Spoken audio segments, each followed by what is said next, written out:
É uma imensa satisfação retornar. Diz que o bom filho sempre a casa retorna. Se for casado, é só para dar uma voltinha, dar um cheiro na mãe e voltar para casa, né? Mas diz que o bom filho sempre a casa retorna. Irmãos, é bom estar aqui. Depois de 2 semanas intensas, pensa nos dias intensos, de batalhas, de dificuldades, mas também de muita graça de Deus, vitória do Senhor nas nossas vidas.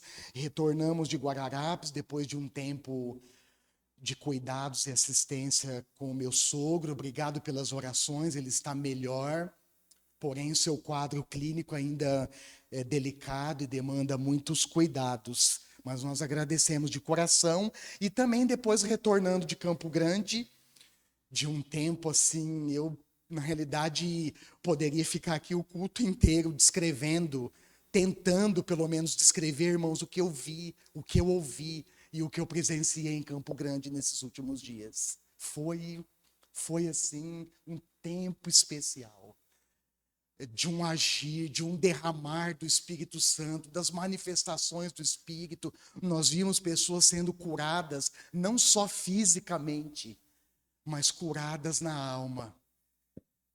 Feridas, traumas do passado que o Espírito Santo foi curando. Eu tive uma experiência muito significativa num dos momentos de ministração, junto com o pastor Edson de Goiânia. Ele estava intercedendo, nós estávamos intercedendo por uma moça. Deixa eu contar rapidinho para vocês. Durante a oração, a intercessão pela moça, ele começou a chorar igual uma criança e não parava de chorar. Ele chorava de soluçar. Passada a experiência, conversei com ele, ele falou: Fábio, enquanto eu orava, todo o trauma da moça, toda a humilhação que ela viveu, toda a dor do passado, o Espírito Santo foi transferindo para mim. E ele diz que ele diz não, né? Eu vi. Depois ele relatando, irmãos, ele chorava. Ele chorava, porque ele estava, aquela mulher, aquela moça, estava sendo curada por Deus. E ele então estava intercedendo e sentindo a dor que ela sentiu, de traumas e humilhações. Ele falou: Fábio, tanta humilhação, tanto sofrimento que essa mulher já vivenciou. E o Espírito Santo foi trazendo para ele. Enfim, curas físicas, curas da alma. Esse é o nosso Deus que se importa conosco, que nos ama e que é o melhor para nós. E nessa noite, irmãos, então foram dias especiais e é bom retornar e estar com vocês. Nessa noite, antes de compartilhar e meditar um pouco na palavra de Deus junto com você, eu quero te dizer uma coisa: você é privilegiado por estar aqui. Amém? Você é privilegiado. Deus te escolheu.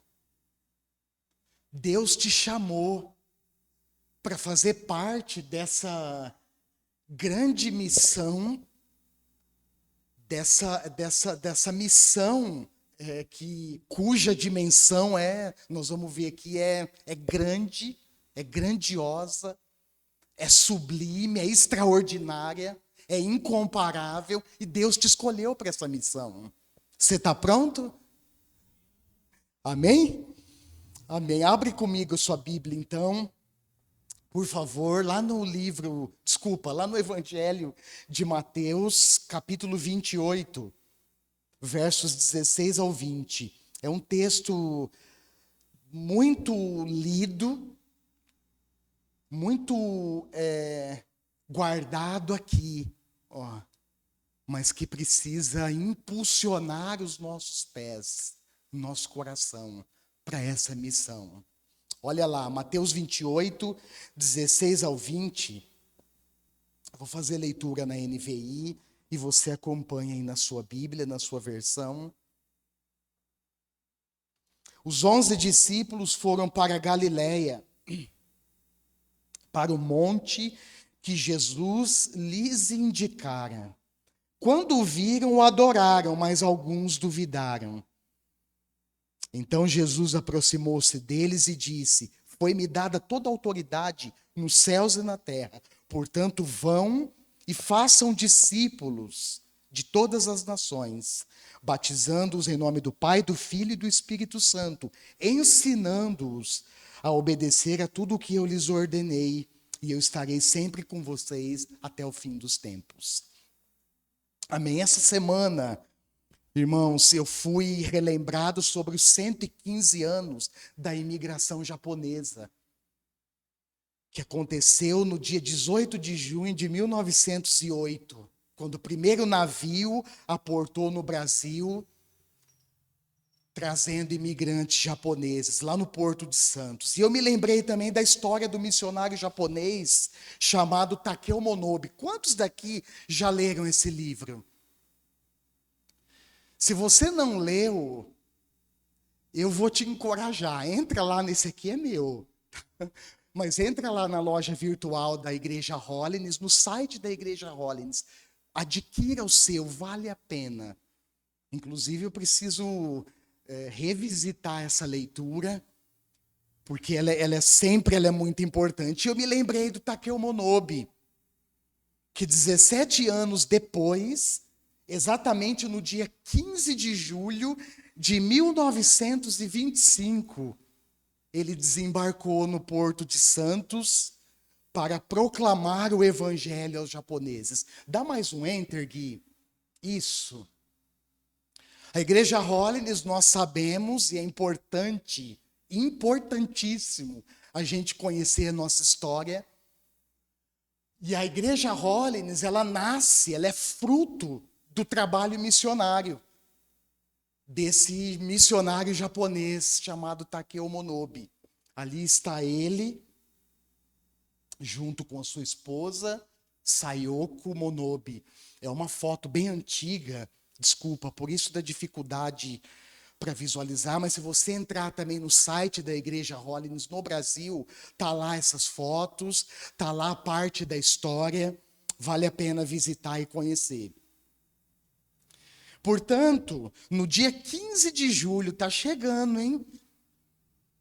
Dia 15 de julho de 2023, a Igreja Hollins no Brasil, ela vai completar 98 anos de história aqui no Brasil. E eu me lembrei também, irmãos, da citação que o pastor Guto fez quando ele esteve aqui conosco, agora no final de maio. Talvez aqueles que estavam aqui vão se recordar também. Ele, na sua pregação, ele citou sobre a preocupação do Monobe, sobre quem iria evangelizar os japoneses que estavam chegando no Brasil. Qual foi a resposta de Deus para ele? Você lembra? Se lembrar, ganhou um abraço do pastor no final do culto. Não ganha água ungida, não, tá, irmãos? Deus disse para ele: sua visão, sua missão. Vamos repetir juntos? Vamos lá, 1, 2, 3. Sua visão, sua missão. Tá preocupado, Monobe? Vai você mesmo. Vai você. Sua visão, sua missão. E essa resposta, irmãos, eu fiquei meditando na resposta de Deus para ele. E fiquei pensando que um dos aspectos importantes, olha só, da ação de Deus na história, lembrando que a ação de Deus na história, ela não tem a ver comigo e com você. A ação de Deus na história tem a ver com o propósito dele. Lógico, ele usa a nossa vida, mas a ação dele na história tem a ver com o propósito dele. A finalidade é cumprir o seu propósito. Eu fiquei pensando nessa resposta de Deus para o pastor Takeo Monobe, e uma das lições que eu tirei daqui, primeiro, é que Deus escolhe e capacita aqueles que ele envia. Amém? Irmãos, eu sou prova disso. Eu sou testemunha viva. Você está vendo uma testemunha viva disso aqui na sua frente, hoje. Quando Deus me chamou, eu era um adolescente, tinha 17 anos, cheio de espinha no rosto, apaixonado por aquela moça que você está vendo ali. Olha lá ela. E eu me lembro que uma das primeiras coisas que eu falei para ela, quando Deus me chamou, foi: olha, se Deus me chamar, ele já tinha chamado, irmãos, para ser pastor, você vai comigo para onde ele enviar? E ela também ingênua, sem noção, não sabia que o propósito não tinha a ver com ela nem comigo, mas com Deus, assim, eu vou. E tá aqui, né? Glória a Deus. Mas, irmãos, eu sou prova disso. Deus capacita aqueles que ele escolhe.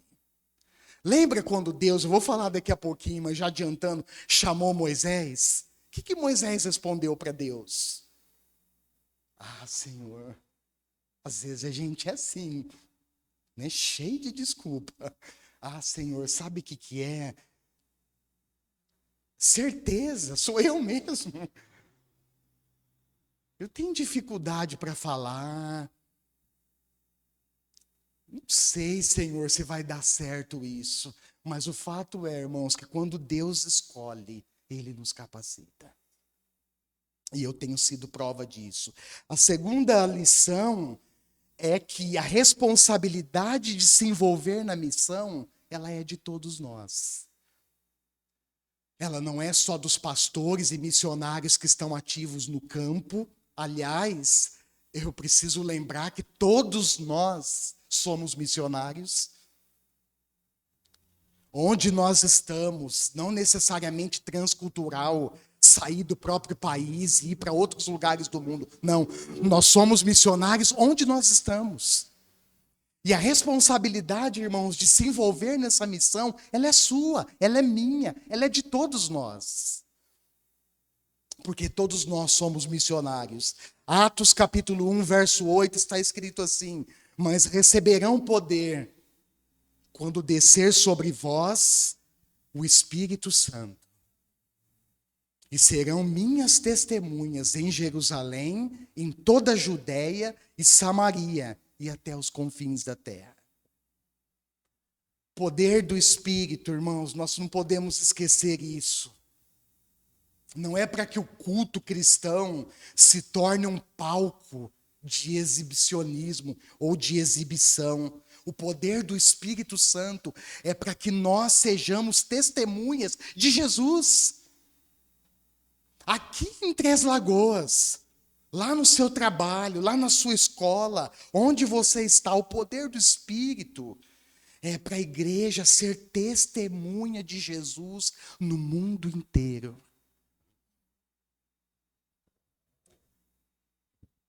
Oswald Smith, um pastor presbiteriano, o pastor Guto citou ele aqui também na pregação. Ele disse que o campo é o mundo. O campo é o mundo. A dimensão da missão, irmãos, é abrangente. Quando nós olhamos para Mateus capítulo 28, o próprio Senhor Jesus reunido com os discípulos, aqui ainda não é o relato da ascensão, é o relato da grande comissão. Jesus enfatiza, e no final, eu vou trazer para vocês 3 aspectos dessa grande comissão que nós não podemos perder de vista. Um deles é essa abrangência. É muito interessante. Antes disso, dá mais um enter, Gui, por favor. Eu falei que nós somos fruto de trabalho missionário. E nós também somos herdeiros, quase não dá para ver John Wesley ali, mas somos herdeiros de um avivamento. Cujo homem foi esse aqui, usado por Deus, John Wesley, um avivamento que inflamou, irmãos, quase todas as igrejas do Ocidente, lá no século XVIII. Aliás, avivamento que mudou a história da Europa, um avivamento que impulsionou a criação ou a instituição, por exemplo, de universidades e tantas outras libertação, leis que libertavam as pessoas da escravidão. Enfim, um avivamento que inflamou quase todas as igrejas do Ocidente. Eu fico pensando, irmãos, como nós precisamos desse avivamento hoje. E Deus usa pessoas simples. Eu vou mostrar um relato bíblico aqui para vocês. Deus usa pessoas, Deus usa seres humanos, frágeis, fracos, limitados, porém nas mãos dele se torna um instrumento, um canal do seu propósito. Foi assim com Takeo Monobe, que, aliás, se você for ler a história, eu não vou entrar nos detalhes por causa do tempo, mas se você for ler a história, foi enviado pela igreja Holiness do Japão para vir para o Brasil sem garantia de sustento, irmãos. É a roupa do corpo, talvez uma malinha pequena, vai embora, vai proclamar o evangelho.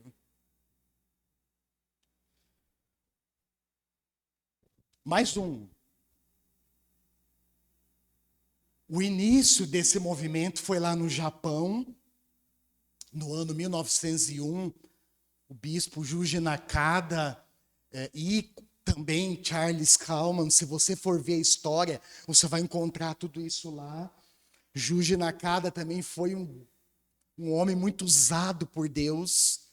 Foi para os Estados Unidos, um pastor frustrado, querendo deixar o ministério, que vai para os Estados Unidos em busca de uma experiência com o Espírito Santo. E lá nos Estados Unidos ele ingressa num seminário chamado Instituto Moody. E ele se encontra com Charles Kalman, que era um pastor, líder da Igreja Metodista da Graça. E eles, depois então, eles fundam esse salão central de evangelização lá em Campo Grande, irmãos. Foi tão intenso, foi 4 dias só. Tão intenso, as ministrações, o agir do Espírito, o fluir do Espírito. E teve um momento na pregação, o pastor Edu perguntou para nós ministros, ele disse, olha, 3 dias e 4 dias intensos, será que a gente aguentaria 3.500 noites de ininterruptas, sem parada, de culto evangelístico? Quando eles fundaram, irmãos, esse salão central de evangelização, os cultos evangelísticos aconteciam 365 noites por ano. Ou seja, todos os dias à noite tinha culto evangelístico.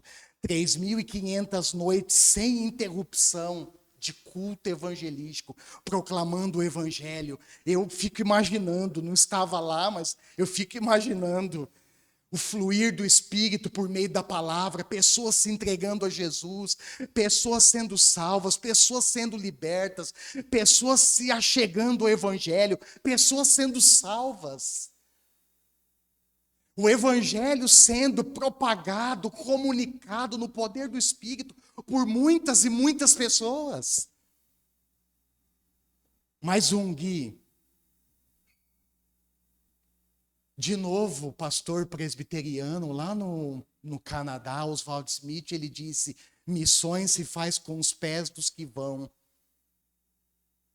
com os joelhos dos que ficam e com as mãos dos que contribuem. E eu coloquei lá embaixo, resumindo, isso significa enviar, orar e investir. Esse é o trabalho da igreja, irmãos, ao longo do tempo. Nós enviamos, eu sonho, irmãos, um dia, se eu ainda estiver vivo e ainda estiver aqui em Três Lagoas, eu sonho um dia poder aqui desse púlpito enviar, orar enviando missionários, seja no campo nacional ou transcultural. Eu sonho. E a história do Oswald Smith é interessante porque depois de ordenado pastor na igreja presbiteriana, ele se prontifica e dá o nome ao conselho de missões. E ele passa por um processo avaliatório de avaliação e ele é rejeitado, irmãos. Os conselheiros chamam ele e dizem: olha, o seu chamado não é para missões. E sabe o que ele faz? Bom, se não é para eu ir para missões, Deus vai enviar alguém. E ele então tem a alegria de enviar duas pessoas da comunidade. Dessas duas viraram 4. De 4 foi multiplicando, irmãos, os missionários. Deus foi chamando as pessoas, ele foi escolhendo as pessoas e enviando. Porque a proclamação do evangelho, ela não pode parar. Amém. É muito interessante observar nas Escrituras a maneira como Deus escolhe agir na história. Eu não sei se você, em algum momento, enquanto lia, ou enquanto lê, estuda as Escrituras, você já parou para pensar. Eu vou dividir com vocês alguns exemplos. Primeiro, quando Deus criou o mundo, lá no livro de Gênesis, ele escolheu um casal para administrar toda a criação. Quem foi? Adão e Eva. Os primeiros representantes da humanidade.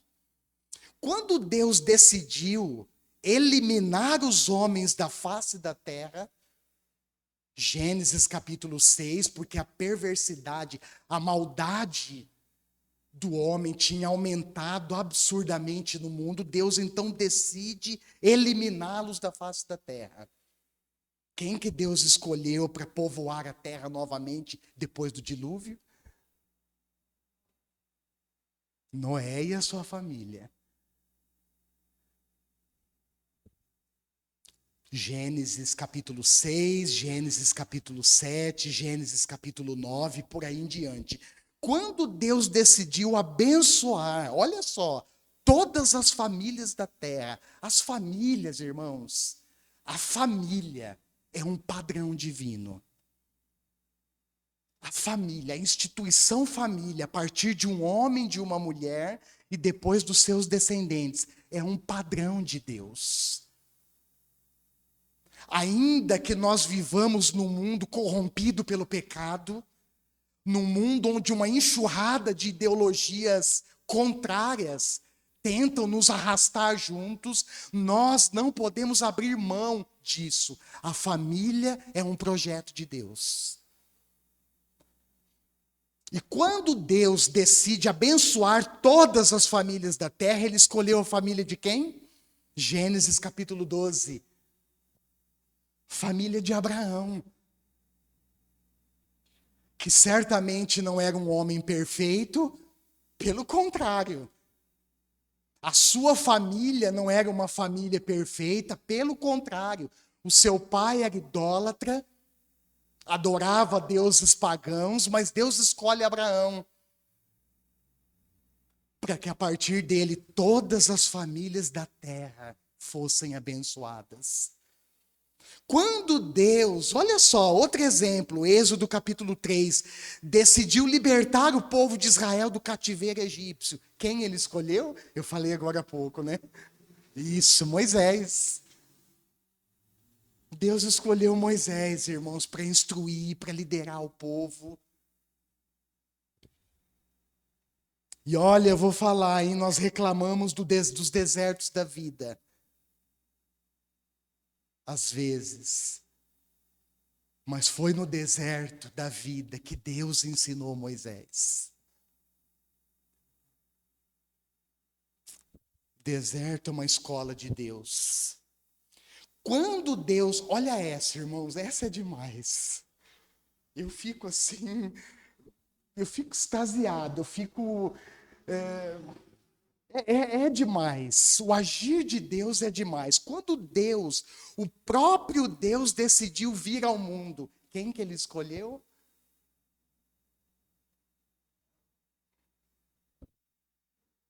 Uma jovem virgem. Da onde? Lá do palácio. Não, uma jovem virgem de Nazaré. Um vilarejo.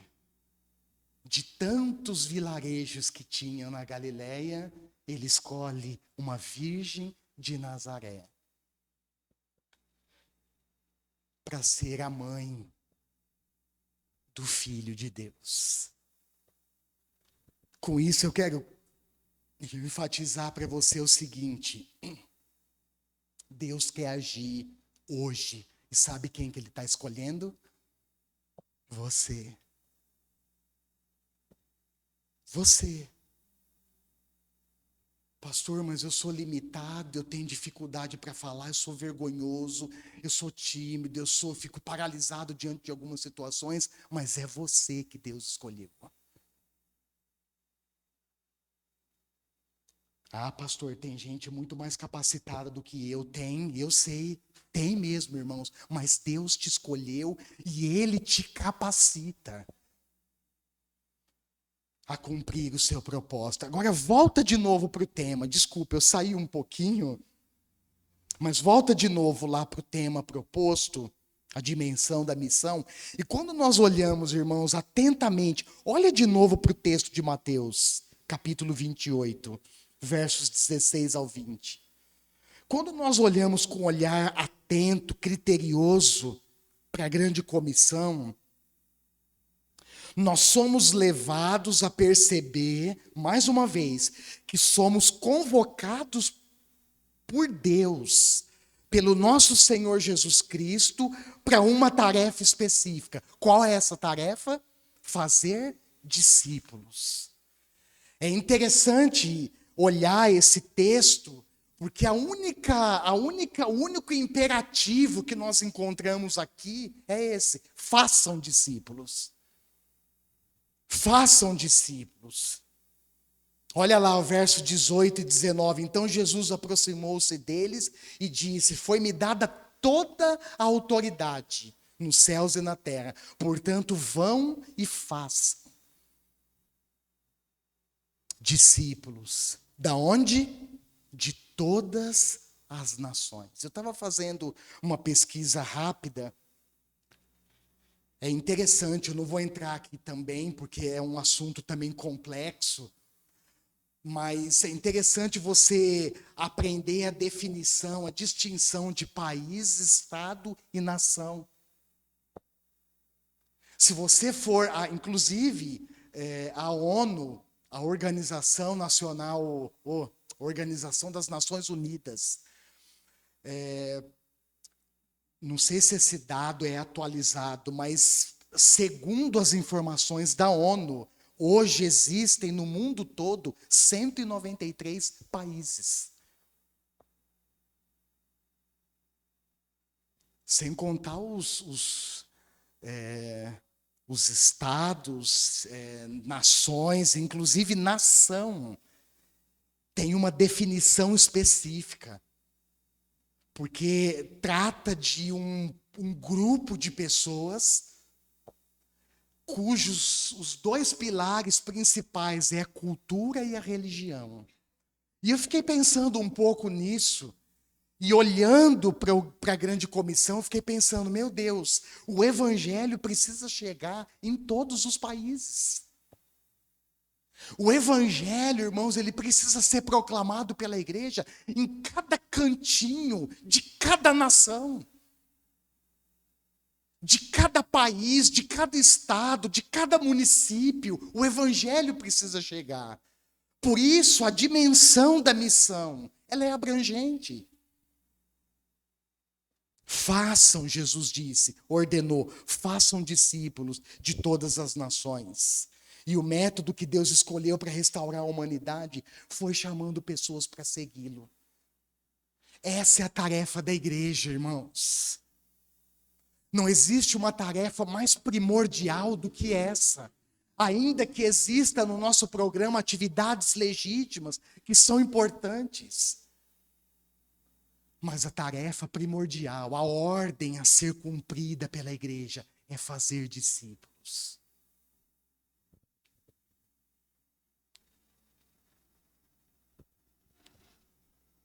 É conduzir pessoas a Cristo.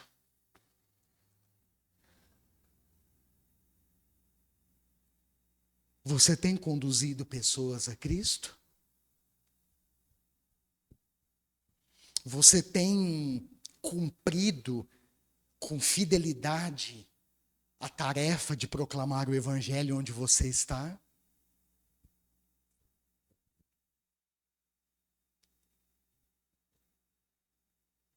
E a conclusão que nós tiramos disso, irmãos, é que a vocação da igreja é dar continuidade a esse projeto. Observe comigo outro texto, vai lá, Marcos capítulo 1. Abre comigo, por favor, Marcos 1, 16 e 17. Enquanto eu lia e estudava e meditava nesse texto de Mateus 28, esse registro de Marcos saltou ao meu coração. E quando você lê esses únicos 2 versículos, a primeira palavra que nós aprendemos que os primeiros discípulos ouviram de Jesus, qual foi? Olha lá, Marcos 1, 16 e 17. A primeira palavra que eles ouviram de Jesus, segundo esse registro, qual foi? Isso. Sigam-me. Ou seja, a convocação de Jesus para nós, primeiramente, é para segui-lo. E a segunda palavra que eles ouvem de Jesus, qual é? Olha lá de novo.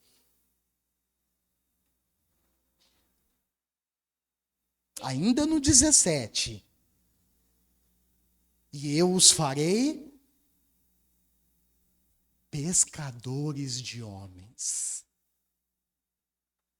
Aqueles que estavam acostumados só a pescar peixe, a partir do encontro e da convocação de Jesus, estariam capacitados a pescar gente, a pescar homens. E o principal instrumento que nós usamos para isso, irmãos, é a palavra de Deus. É por isso que quando nós falamos de discipulado, falamos de fazer discípulos, uma das perguntas que mais surgem é: pastor, como nós fazemos isso? Como eu faço discípulos de Jesus? Talvez essa pergunta surgiu no seu coração um dia. Vou responder olhando para o modelo máximo, tá? Que é o nosso Senhor Jesus. Nós fazemos discípulos, irmãos, ensinando pelo exemplo. As pessoas precisam ver em nós um verdadeiro discípulo de Jesus.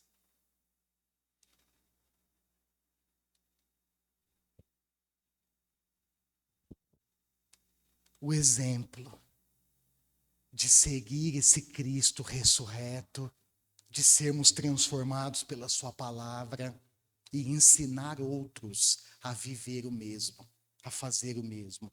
E na sequência, olha só, ainda em Marcos 1, 16 e 17, agora no versículo 18 e 20, dá uma olhada lá. Tem uma grande lição para nós.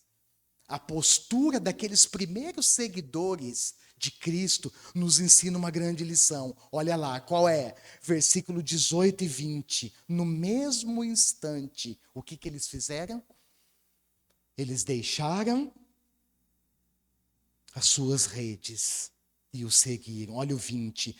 Logo os chamou e eles o seguiram, deixando seu pai Zebedeu. Aqui é o caso de Tiago e João, os filhos de Zebedeu. Deixaram as redes, deixaram o pai com os empregados no barco e foram embora.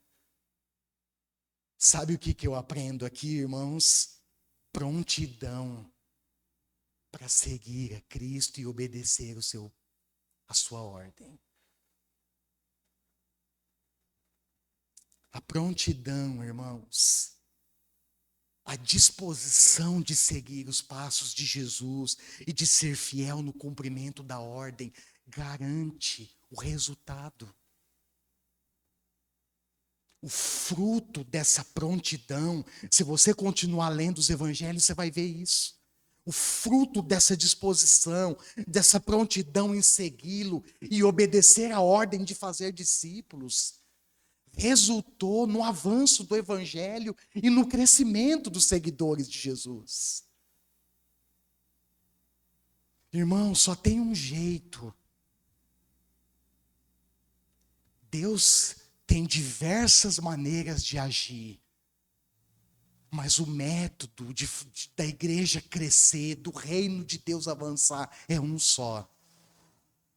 Deus já escolheu, Ele já estabeleceu esse método. Qual é esse método, pastor? É fazer discípulos de todas as nações. É se prontificar a pregar o evangelho, querido. É viver a palavra e ensinar outros a viver. É investir na vida das pessoas. A prontidão para segui-lo e para obedecê-lo. Não há nada mais importante para a igreja do que se engajar na obra do discipulado. É interessante porque nós estamos nesse processo aí, nós estamos nos capacitando para fazer o melhor para Deus, para cumprir essa ordem com excelência. E eu fiquei lembrando que depois nós vamos formar grupos, pequenos grupos nas casas. E eu fiquei lembrando, irmãos, que a igreja Holiness, quando eu olhei um pouco para a história, ela surge desse trabalho. Haviam encontros nas casas. Encontros chamados de encontros de avivamento. Nas casas. E é a partir disso que hoje nós estamos aqui. Louvado seja Deus por isso.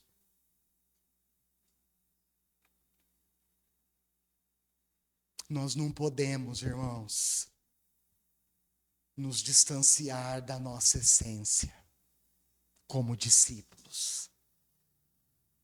Nós não podemos nos distanciar da nossa essência.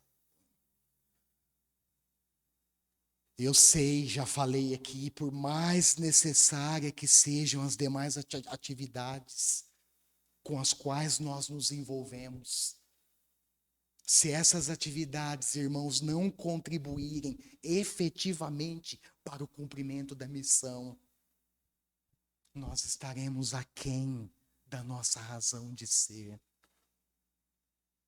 Ou seja, é como se a nossa face como igreja estivesse se descaracterizando, porque nós estamos nos afastando da tarefa principal, que é fazer discípulos. Olha para a pessoa que está do seu lado e pergunta para ela assim, não precisa responder, mas lança essa pergunta como encorajamento, como estímulo. Você está disposto a cumprir essa missão? Você tem se engajado nessa missão?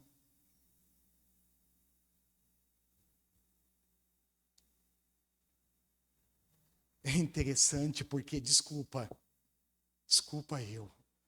É interessante porque eu pedi para você, né? Olha para a pessoa que está do seu lado e fala assim: você está disposto? Mas, irmão, se trata de uma ordem de Jesus.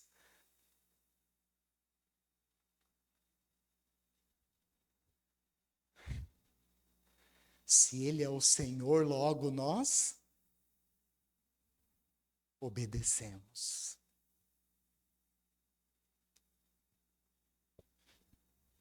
Como que é aquele ditado popular, né? Manda quem tem autoridade, obedece quem tem consciência, né? Juízo. Quem está ciente da tarefa que precisa ser cumprida. Eu sei, irmãos, eu tenho orado muito por isso. Eu sei, eu quero ver a igreja crescer. Eu quero. E eu tenho consciência que nós precisamos crescer de maneira saudável. Já falamos aqui, o crescimento circunstancial, acidental, ele é um crescimento frágil. Ora as pessoas estão, ora elas não estão mais. Mas o crescimento intencional, irmão, saudável, o crescimento enraizado na palavra, é o que vai fazer você, eu, nós, as pessoas que vão chegar, permanecerem. E nós precisamos orar por isso e investir nisso.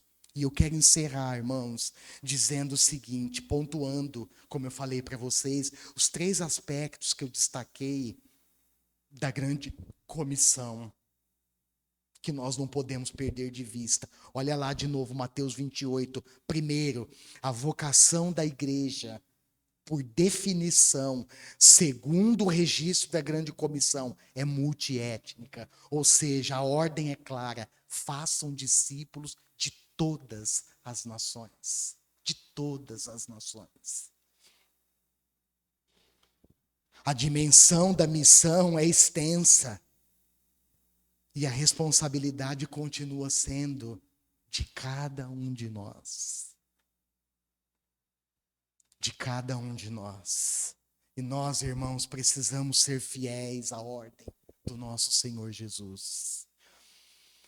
Lá em Apocalipse, capítulo 7, verso 9, quando o apóstolo João, exilado em Pátimos, ele tem várias visões.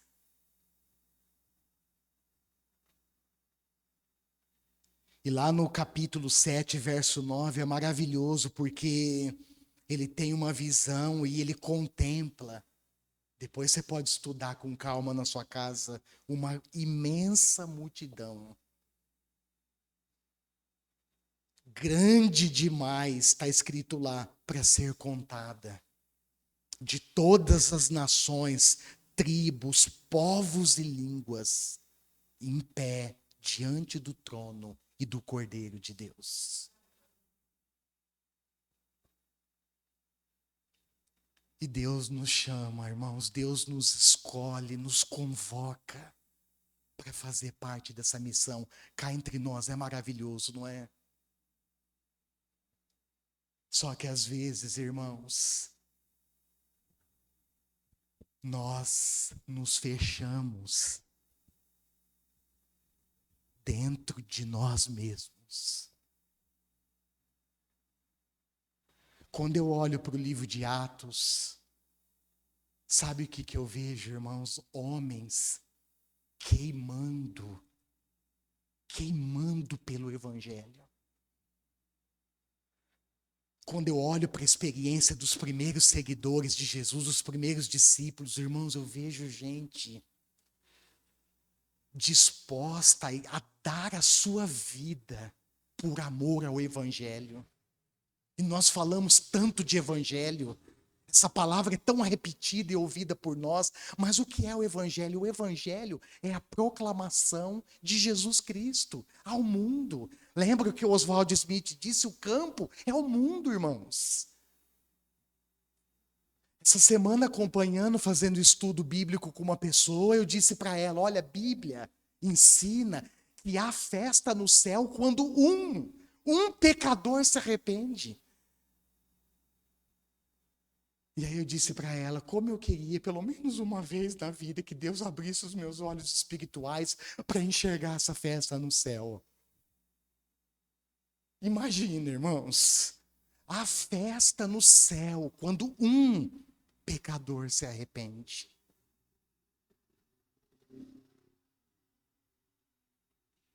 Até formar uma grande multidão de todas as nações, tribos, línguas, povos, que estarão em pé diante do trono e do Cordeiro. Amém? Segundo aspecto, fazer discípulos, olha só, isso é importantíssimo. principalmente nos dias que nós estamos vivendo, que há grupos de pessoas que se denominam cristãos, que estão excluindo doutrinas essenciais do evangelho. Uma delas é o batismo. Não.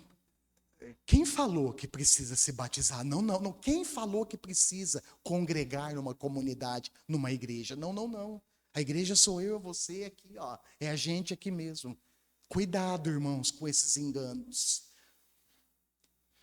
Cuidado com essas heresias que são pregadas por aí. Mas olha só, um dos aspectos claros da grande comissão implica no quê? Batizar essas pessoas em nome do Pai, do Filho e do Espírito Santo. Por quê? Porque é a partir disso que as pessoas são inseridas na igreja, que é o corpo de Cristo. Olha o que Paulo escreve aos Efésios no capítulo 2. Abra esse texto comigo, vale a pena. Você que é rapidinho de endereço, vai lá. Efésios 2, 19 ao 22. Olha o que o apóstolo Paulo escreve. Portanto, vocês já não são estrangeiros e nem forasteiros. Ele estava escrevendo para a igreja em Éfeso, a comunidade que havia se formado ali. Olha só, portanto, vocês já não são estrangeiros e nem forasteiros. Vocês são o quê? Concidadãos dos santos. E membros do quê?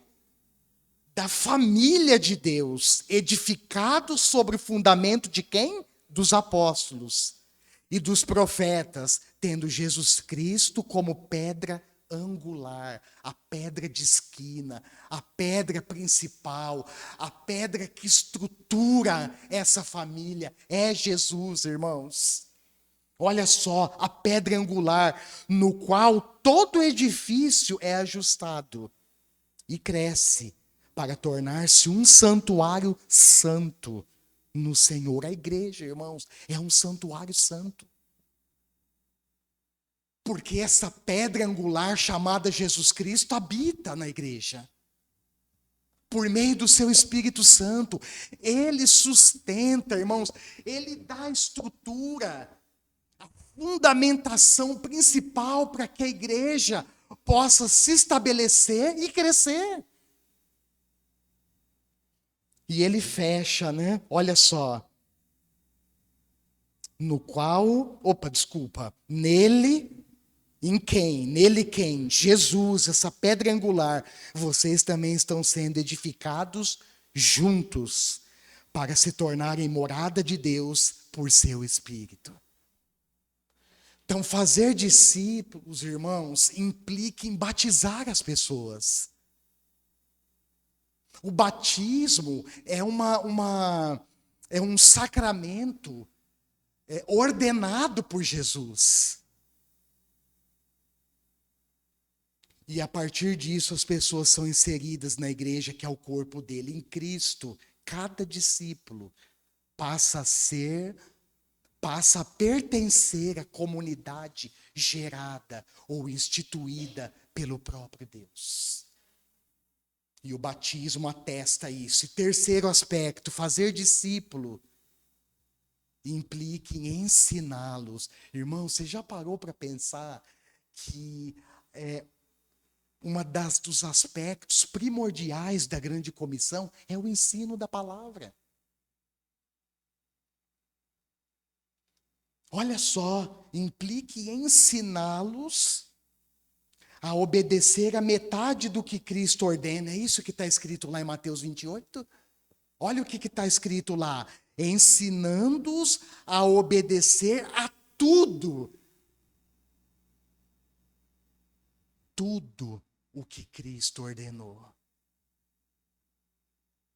E eu quero chamar a sua atenção, eu vou fechar com isso, para dizer uma coisa, irmãos, que eu tenho falado, enfatizado e repetido aqui semanalmente. Não se trata apenas de transferência de informações. Nós não queremos ser crente girino. Você conhece o crente girino? Girino, você sabe o que é, né? É aquela fase do anfíbio que vai se tornar sapo. né? Então, antes de se tornar sapo, ele é um girino, aquele bichinho com a cabeça enorme e um rabinho bem curtinho. Você lembra do girino? Nós não queremos ser. Deus não chamou a gente, irmãos, para ser crente girino. Não se trata apenas de transferir informações, mas principalmente que essa informação ela transforme a nossa vida. Irmãos, eu tenho perseguido isso. Certamente eu não sou completo. Certamente eu não sou perfeito, como certamente você não é. Mas se tem uma coisa que eu tenho perseguido, irmãos, é isso. É em tudo obedecer a Cristo. É me sujeitar para que em tudo a palavra de Deus transforme a minha mente, o meu coração.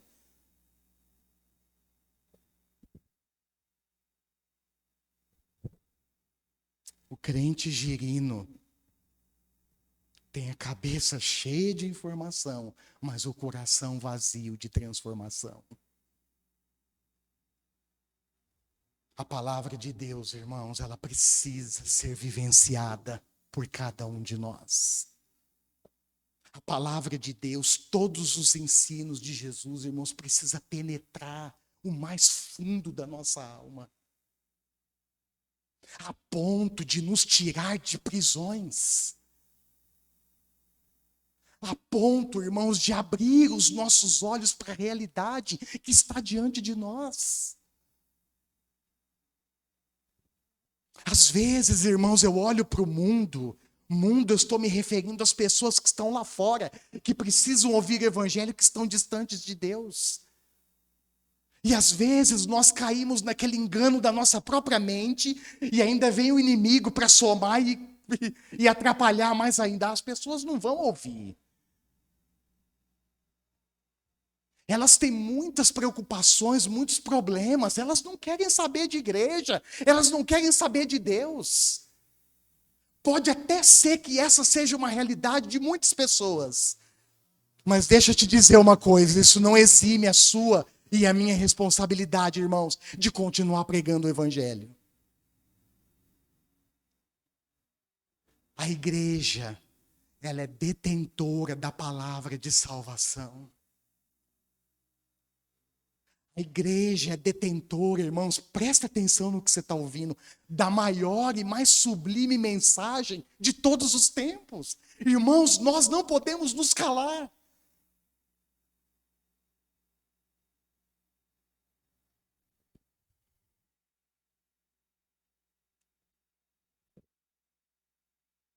Muitos ficam aterrorizados por causa do inferno.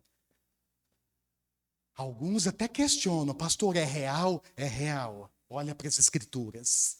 Assim como é real o céu, o paraíso, onde Jesus falou para aquele ladrão que estava do lado dele, olha, hoje mesmo eu te garanto, quer garantia melhor do que essa?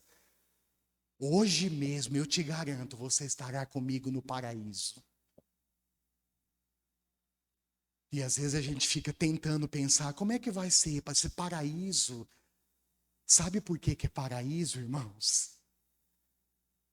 Porque principalmente o próprio Deus estará lá.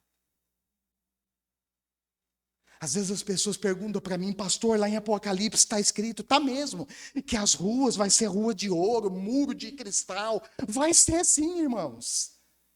Conforme está escrito nas escrituras.